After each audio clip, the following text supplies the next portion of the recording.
Cindy, welcome back to Studioloo.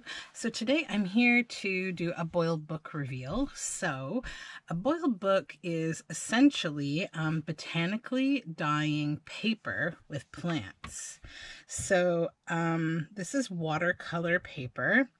It is still kind of a careful process, and often you do still get some piercing in your paper from your plants. So you have to think about all those factors when you're doing this. What I use when I'm doing this, because a lot of the times it's just sort of a experimental process until I know what plants do what, is I just kind of get inexpensive watercolor paper, but still relatively heavyweight. So I get my plants from a flower compost, actually at a local graveyard that we walk at. So after all the plants have been disposed of, essentially, because like there's bylaws and stuff in graveyards about how long you're allowed to leave like plants on graves and that kind of thing. Like the one that I go to, they're kind of maybe a little too concerned about how things look. I don't know. But anyways, a lot of beautiful plants end up in this compost pile, and it's actually great to be able to use them again. So I'll try to remember, or I'll try to identify what I can as I go. Some of these plants, I don't even know what they are. You'll see my dingy tray here underneath. I use this for paper dyeing experiments. You'll see it's actually printed with music. I've dyed music paper on it. And I'm just going to unfold all the bundles, and I'll show you what they look like. They look a little different right now because they're wet. They'll look different again when they're dry. I'll end this video with a flip through of all the papers after they've dried, okay? Because I know another of my videos where I do a boiled book, I don't show you the end result, so like after it's dry, so I'll do that this time. These are rose petals from a red rose, and I also, so what I do when I'm doing a boiled book, I guess I'll just kind of go through the process with you is, so I told you about the paper. So I fold each piece in half, and on one side of the half, so this is half, I lay all my petals or plants in the arrangement that I want on one half. Then I fold that in half. Then again, I fold it in half, although you don't have to. I fold it so it's in fourths. So you'll see there's 4 sections here with a crease down the middle. I just like that it's manageable. So then once I've got, I'll take a group of 5 of these at a time, and I lay them on top of each other.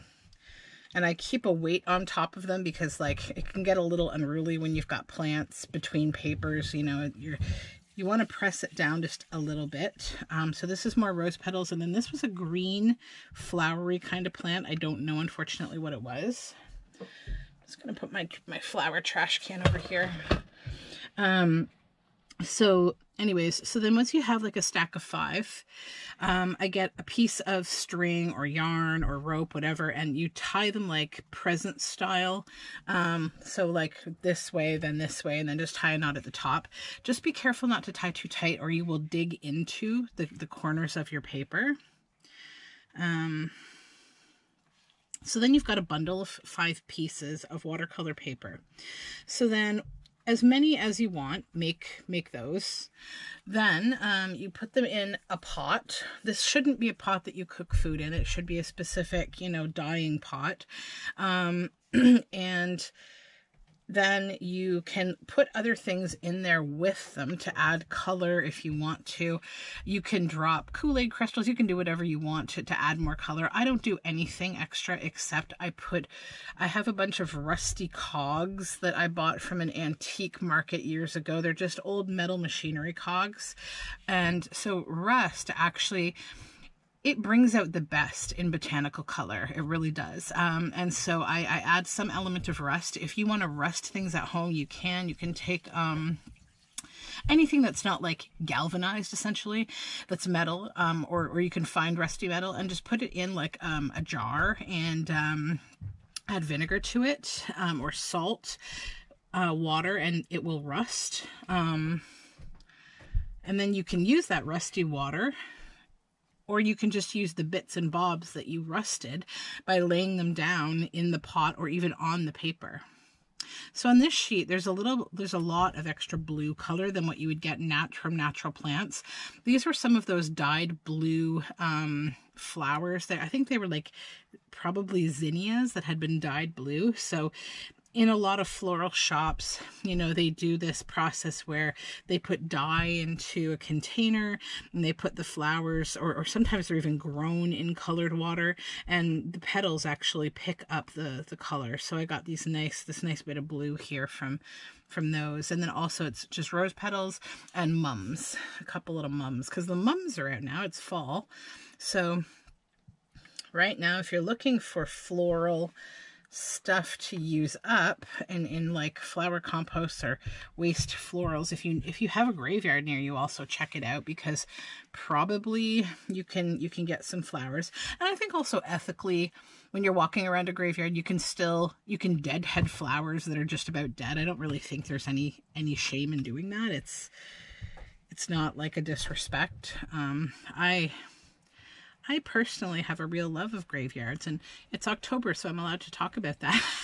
No, but my relationship with graveyards is actually a very nice one. I do a lot of cleanup in graveyards. I walk them all the time. I do nature study with my children there. It's actually a pretty special place to us because it's fenced in and safe for my kids to kind of walk around, and we see a lot of wildlife. We do cleanup. We talk about, you know, respect, and it's actually a pretty nice place. So it's just more of the same kinds of flowers that you've seen. So here, right, you can see this is one of the rusty cogs, actually two of them. You can see the outline here. So this is what rust introduces. Rusty bits, kind of some darker shades of gray and purple. Let me open it up here, and I'm just going to straighten it out. So you'll see right here, this is a spot I need to be very careful with because there's a flower there that is larger. It's the edges and the center when the paper is wet. See, it's these flowers that you just really need to kind of be mindful. Because see, I've got a little tear here. All is not lost though. It's going to be fine. I wanted to see if those little flowers did much. They do leave a little bit of an impression. They were just, I don't know what kind of flower they are. Maybe you do. These were absolutely bright pink when I found them. Just the most fuchsia, like beautiful flower. But often in plant dyeing, it's not the most beautiful flowers that give you the coolest effects. Sometimes it's just honestly like boring leaves that, you know, you wouldn't think much of, and that's because of the tannins in them that, you know, they can leave behind some nice marks. And then if you wanted to get even more, just pulling the glue strip off, I missed a bit there. If you wanted to get even more ethical with your usage of plants, you could then either grind them up or just as is, you could make paper and then put these in the paper if you wanted to. Oh, so I didn't finish telling you how to do this. Okay, so let me just pause my yammering self. So you've got a piece of paper, you fold it in half. You lay your flowers down, you fold it in half. You fold it in half again, you parcel tie it, 5 of those together, put them in a pot, then get them all in there. Put your rusty bits or whatever to weight it down and to color the paper. Then fill it slowly with water, a little bit of vinegar, and then you put it on a boil until it boils, and then you turn it down to low and let it simmer for 1 hour. At the end of that hour, it's going to be this kind of black water that you see. So what I do at that point is I put on a rubberized like oven glove, like a silpat type glove, and I drain all of the hot water carefully off of the paper. I may need to take them out for a minute to get all the water off, and then basically you get to this stage. I take the strings off. These actually, they sat overnight, which I don't normally do, but honestly that probably is a great thing because it just allows the color to get even more rich. So Then you do this. Then what I'm going to do with this is I'm actually going to put these in the oven to just dry a little bit at about 200 degrees. You don't have to do that. You can also just lay them out. You don't want to try hanging these papers like you would a coffee dyed paper or something like that. They're just too delicate. They're too wet. They were boiled. So just keep that in mind. But yeah. That's the process. If you have any questions, please leave them for me in the comments. I would be happy to answer them. So you see a lot of blue here. Again, that is those blue dyed flowers. See, here they are.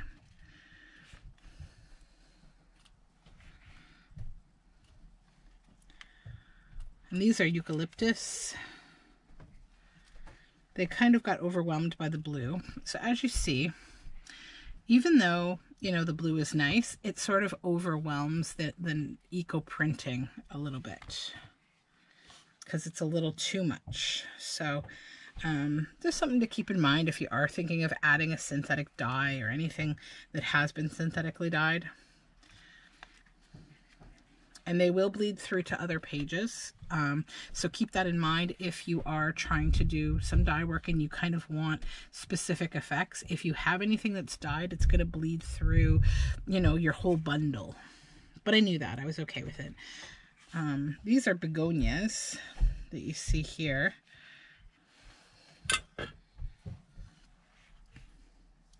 And they make really nice imprints. They're a little slimy to deal with. That's the only thing I don't like. They do roll right off the paper, but they're a little slimy to deal with initially. Just the they maintain a lot of water, and that's why they're kind of slimy to deal with. There we go. But the imprinting that they leave, the shadowing is beautiful, and I like how I got this oval here. So yeah, you can do this. You could do a whole sheet if you had like a pot big enough to boil it in. You could actually just lay flowers in between. It's just, you want to get a nice compression. So you'd have to really weight that down so that everything didn't just float out. You could also do it in halves like this, which I do all the time. This time I just chose to do it in fourths because I just like the fourths. And sometimes I actually put more stuff in here and then I'll fold it again. So it's kind of double layered. These were these incredibly purple roses. They're just beautiful. And eucalyptus leaves. And eucalyptus has a lot of tannin, so it always leaves nice marks. And you do get a slightly different print from both sides of a leaf. Because leaves have basically like a sun side and a moon side. I get that term from Irie Dolman and her explanations for her botanical cloth printing courses that she teaches. I don't know if that's an industry kind of term, but it's the one that she uses. So the sun side is basically the face of the leaf that it presents to the sun, and the moon side is the underside, often that has the veins. It's not exposed to the sun. The moon side is the one that has the majority of the tannin. So we have a bit of blue dye trapped here on the edges, which actually made a nice effect. These are another kind of eucalyptus, I believe, or possibly rubber plant. I'm not sure. But they were very smooth. And I thought they would make nice resists because very smooth leaves like this, they do this thing where they kind of, when they get wet and they've been pressed, they suction down. So they always leave an outline, almost like a resist. So even if your leaves don't print specifically, they will make nice resists. And that's why it's good to add some iron to the water because you'll get this darkening kind of color. So we have nice prints here from these. This is a begonia leaf. So again, slimy to deal with, admittedly, but worth it because they just leave nice veining and outlines. And don't worry if you still get a little bit of leaf left behind, like say this, if I were to leave that there. When you dry these, or when they naturally dry, or if you put them in the oven on a low heat, this is just going to roll right off afterward. It's just going to come right off. It doesn't adhere itself to the paper. The paper sort of, it minutely kind of shrinks up, so it kind of rejects any flower material, and you'll be able to roll it off. This is a carnation. It was pink and white. and it left some nice color behind, which I think is slightly influenced by those blue flowers. Everything in this bundle will be slightly influenced by that, as well as by the iron. So open this one up. This is just a eucalyptus up here, the round eucalyptus. These were, oh, we have a hole there. So see, this stuck so much that it created a hole, but actually that can be a really interesting piece of paper. I've used these kind of pieces before with little holes in them. And what I do in a journal is, if it's like, because this will all strengthen up and become very strong paper. So if you want to have something behind it that peeks through, like an eye or a flower, it actually adds a lot of interest. These are more purple roses. Little purple roses.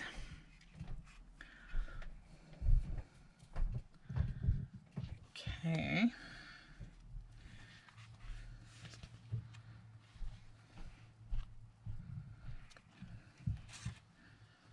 And then more eucalyptus and purple roses.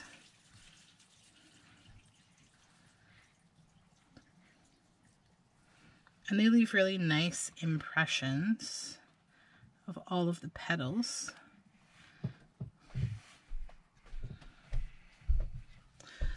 And then those are eucalyptus leaves. Okay, then, so this is an example of a bundle that I did where I added more leaves into the second fold.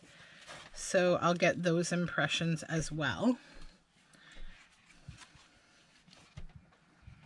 So you can see those impressions.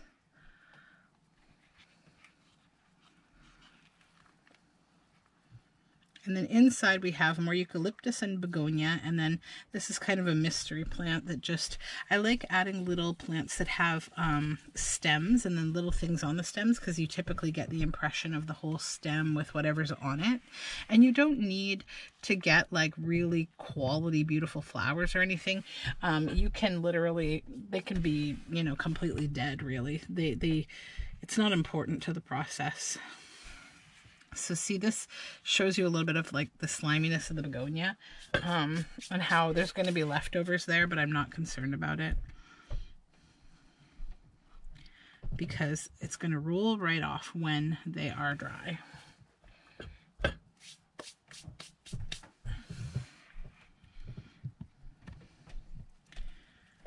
Use that eucalyptus to just pull that begonia up. Here we go.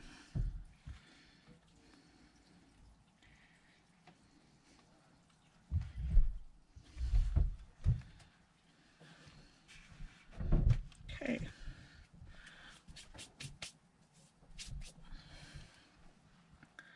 And then this one, still more influence, I think, of blue. Although, actually, no, it's not influence of blue. This is from the begonia. So these pink begonias, they actually leave blue behind, and I've had the same experience with them before without any blue flowers in my die. So these flowers actually, they're bright pink, but they do leave like a blue behind, which is really nice.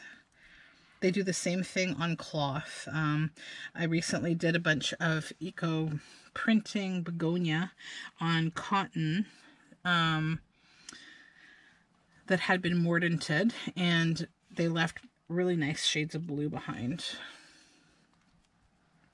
And I use like random, like this is rose leaves.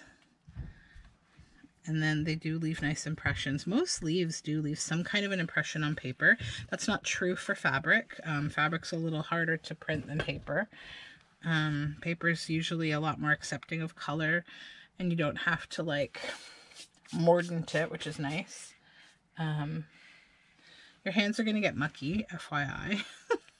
See, there's another of the cogs. But see, the paper got a little stressed out here. It's not actually torn, I don't think, but just be mindful when you're like lifting cogs up or you're like getting the water off the paper, because it's so easy to tear it. So it's just kind of a gentle and slow process here. This is more begonia.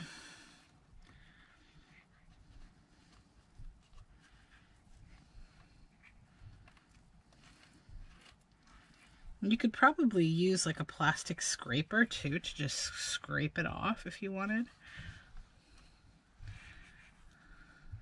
But see, they leave really pretty impressions. You see the full leaf, the flower, the stem. Every part of the plant leaves something nice behind.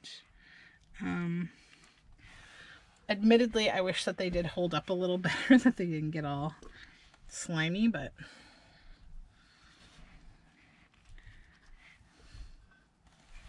it is what it is. The flowers aren't as bad. It's mainly the leaves that are the very slimy bit. Okay.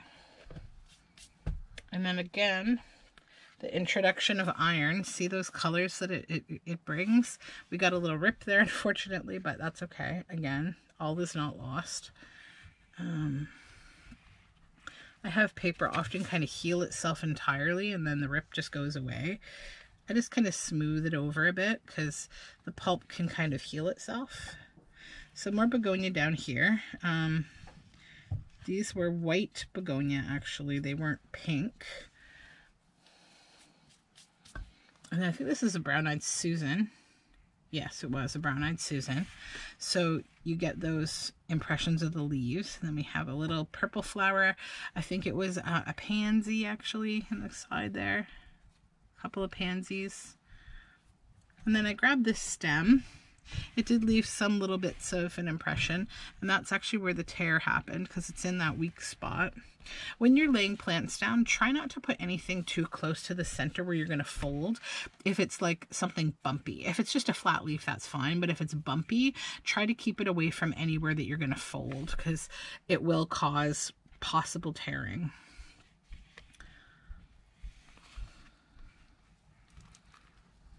Okay, there's another one of those. See, that time it wasn't anywhere where it could tear, right? It's over here, so no tearing. This is a carnation. This is a geranium leaf. Those print exquisitely on cloth. We do see the veining. Hopefully you can see it on the camera.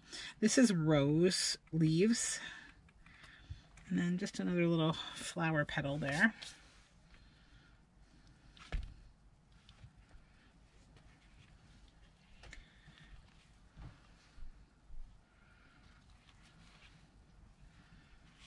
Okay, so big stem. This was just, I think, rose leaf. But see, you get that whole stem. And honestly, most stems do that. Any plant, the stem will leave you a nice impression. Some of which is resist, but the color collects around the stem. These are just yellow petals from a yellow rose. This one right here. And there's a little bit of that blue from the blue flowers. And this is a carnation. That one left a nice impression. Just a little purple flower. Oh, that looks a nice little bit of purple there. That's nice. So I find using watercolor paper to be the nicest to get the prints, but you could also use construction paper, believe it or not. It prints really nice, like children's construction paper. I would stay completely away from copy paper. It is too thin for this. It will completely disintegrate. It can't hold up to the amount of water that's needed. This is a stem of eucalyptus, and you can print these more than once. This is a rose, and I pulled all the little center bits out. You can spread them around. They actually make individual little dots. But this one, I just kind of kept it all in one place. But you can see like the tiny little striations there. That's from these little tinies. And this was like a pink, a really pretty pink rose.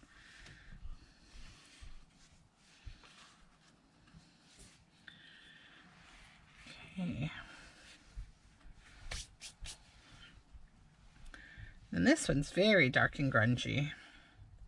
And it's because it was in contact directly with, oopsies, the rust. Oh no, we're okay. This is where I put rose petals in the center. I thought I tore the paper for a minute, but I didn't. It's just rose petals. And rose petals with rust, they make all these kind of almost batik looking tones. Purples and blues and greens and gray. Just beautiful colors. And they're also relatively easy to take off the page. So if you're new to this and you're worried about like degrading your paper because you're worried that you don't have enough, you know, experience or whatever, although you don't need a lot of experience really, just try it. Roses are a good place to start. They're easy to roll off. They don't take, you know, they don't damage the paper. They print easily. They bring color. If you want to use the petals, you're obviously not going to get like leafy veins and stuff, but look at the color that they leave behind. And every color of rose does this, even white. You get beautiful colors. And if you mix it with rust and you want this kind of dark and moody paper, you'll get it with the rose petals, and rust definitely will make that even better. Like I would tell you a comparison here. So here's with rust. You can see the imprint of these cogs, and this is without rust. So it's like a very, you know, that looks like a watercolor painting, and this looks like, you know, a botanical print. So that's the introduction of rust. You get, you know, different colors, but also it can be a little more stress on the paper. So this piece got a little stressed. Also, I think I left accidentally a little bit of the glue strip on the edge from the watercolor pad. This is a little tough to lift because the weakness is in the center. So just bear with me. So I don't want that rip to run all the way down. There we go. Okay, so yeah, this is a really delicate one. I'm just going to lay it back down and just try to mend it. I'm just going to kind of rub the pulp together a little. There we go. That'll probably be somewhat mended, not 100% because that was a significant rip, but so this is mystery leafy kind of stem flowers, purple rose again, or no, pink rose, sorry, with all those little bitty boos in the middle, those little tiny stamen. And then this is a marigold. Marigolds and geraniums both are very nice to print. I need to straighten this out. There we go. That's our little tear. Then I'll just kind of press this because it got a little stressed out too. Okay. Oops, a little bit of fuzzy there.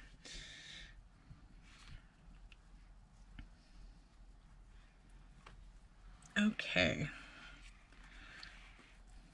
Geranium.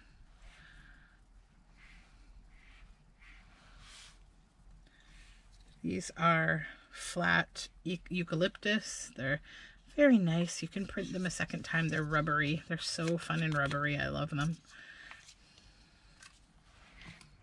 They feel like bay leaf kind of, but a little thicker.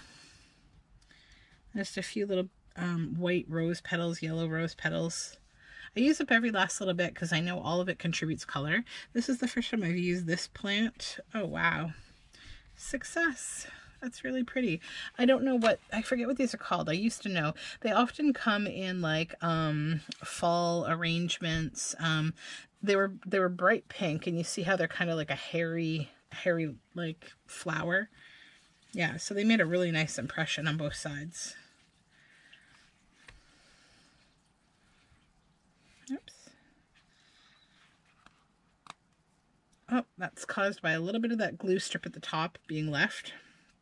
Be careful with that if you're using watercolor paper from a pad, because unfortunately this is what it does. It gets re-melted when you boil the paper, and it can cause tears. I try to do my best to get it off, but every now and then I miss a little bit. It's not the end of the world. This is, I believe, mountain maple.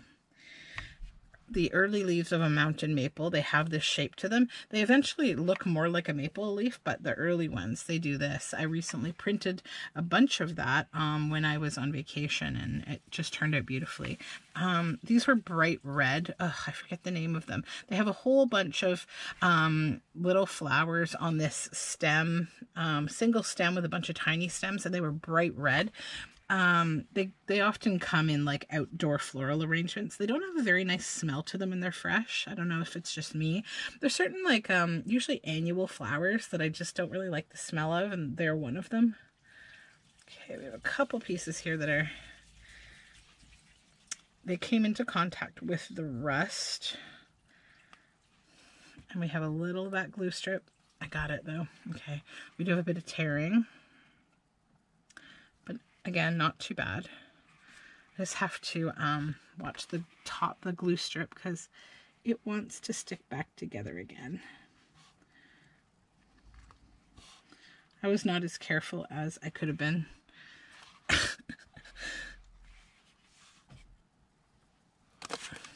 Okay. So eucalyptus, Gerber daisy. That was a Gerber daisy. Left that nice print behind.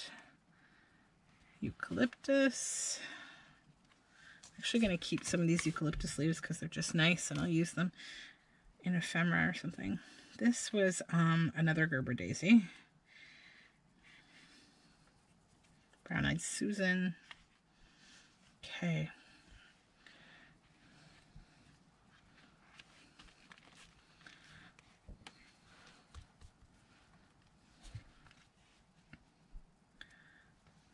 Yeah, I definitely missed the glue strip on this one. I got a little distracted because when I brought the plants home, I realized I'd accidentally brought a little slug home too, and it was crawling on my counter, and I had to get my daughter to put it outside for me. Look at that. Isn't that beautiful?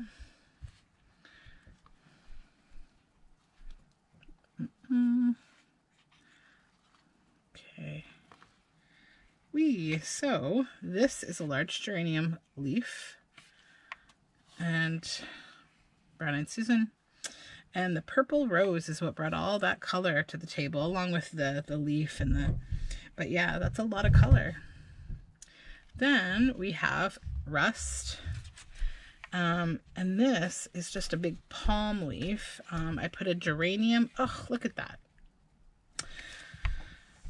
Beautiful. That's not geranium. What is that? Random leaf. Don't know what it is. Sorry. But look how nicely it printed.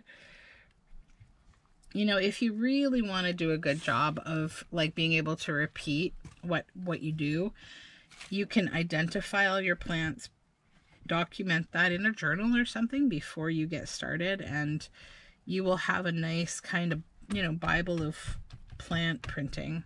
So this is just like a palm from a floral shop. Okay. Whoops. What am I doing here?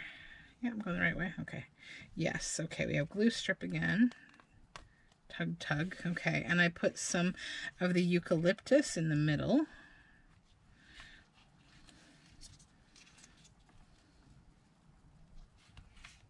Okay.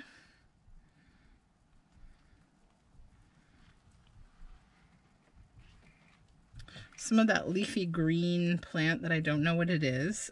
Little yellow rose and white rose petals. Marigold. Gerber daisy.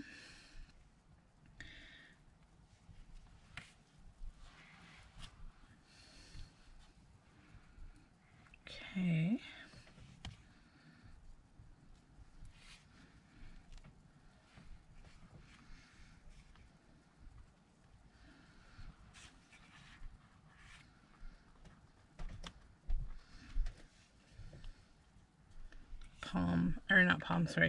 Eucalyptus. I can't remember. That's like a little white rose, actually, little white roses. Then the blue and purple is from begonia.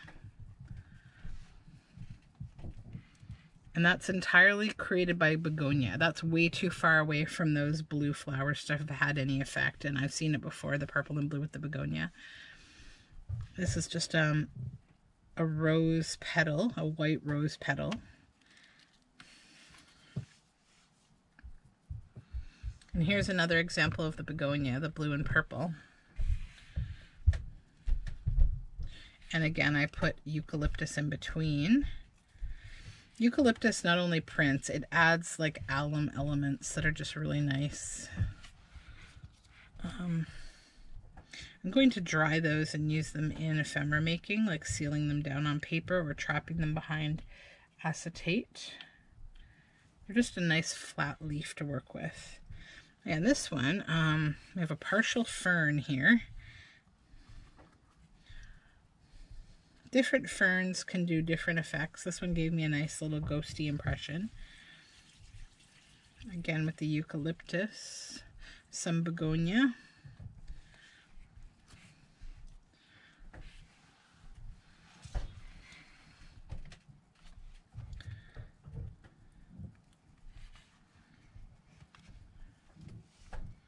Okay.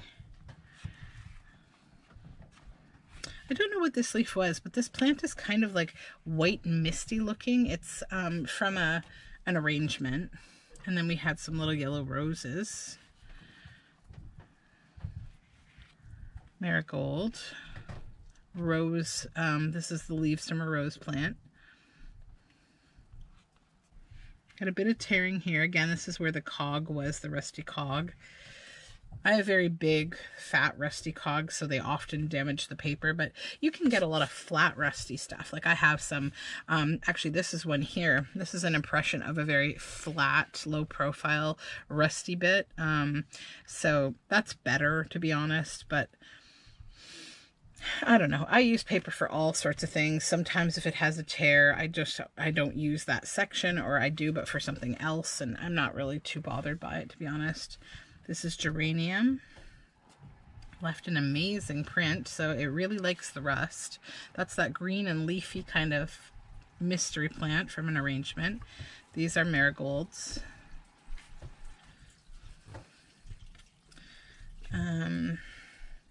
Couple to go here. Glue strip. Why? Yeah, I was not as careful as I could have been removing the glue strip.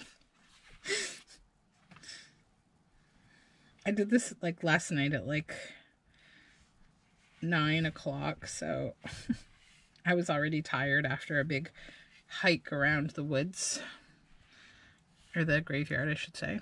Okay, so these are pink rose petals, little white begonia, yellow rose petal. And then this was another of those red, bright red flowers. They turn like a light purple. And then like a little random leaf that did this. It's just nice. And this is pretty on the other side there, the green and purple. Geranium. Oops. Where's this begonia? No, it's geranium. Definitely geranium. It's just being slimy like begonia a little bit there. Okay.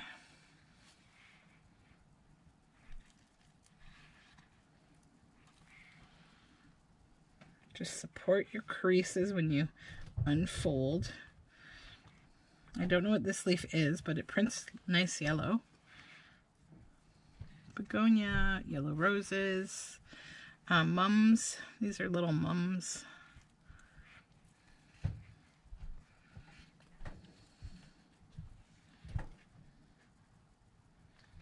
White begonia. And Gerber daisy. Okay. Just gotta lift this up again.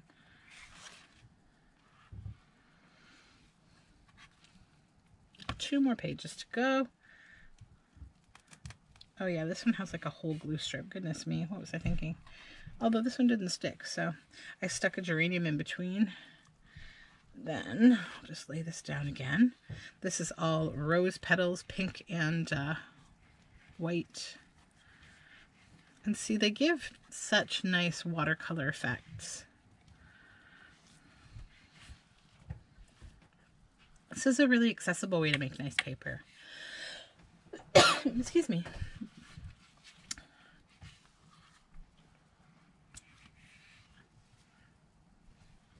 Okay. Hi. Morning sneezes. This was one of those green leafies.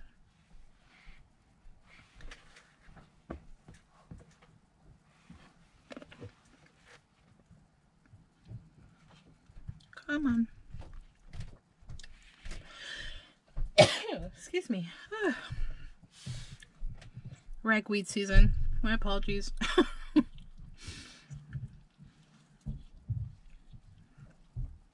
This is all more rose petals again. So beautiful purples and pinks. Okay, so that is the full boiled book. I think it's about probably 40-45 pages that we just went through.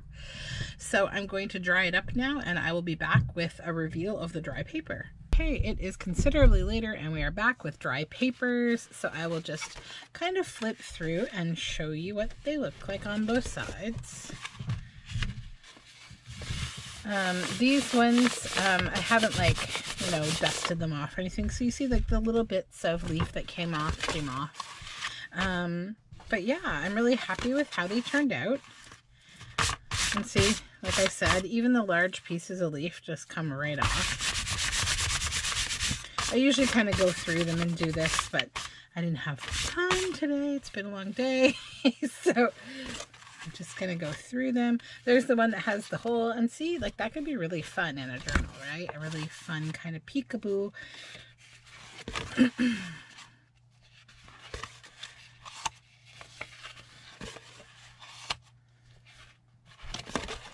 I like this one actually a lot. It's really cool.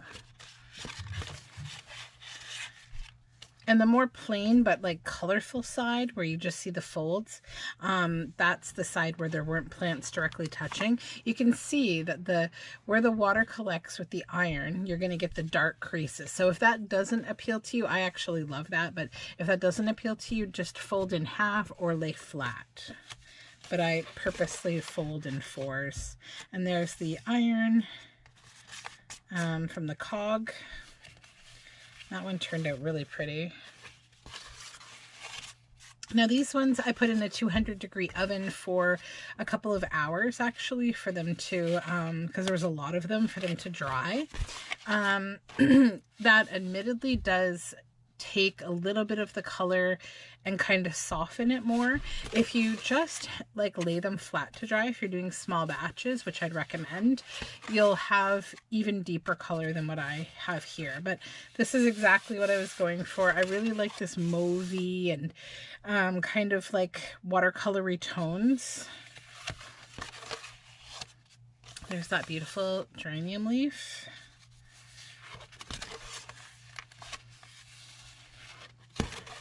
So yeah, these are really fun. That one's really nice.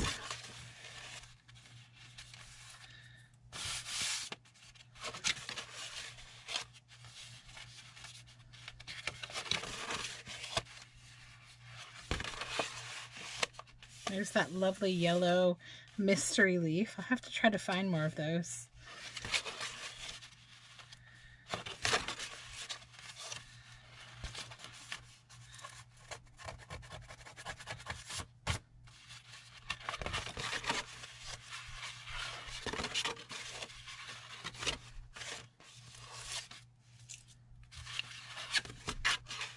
That one's really fun.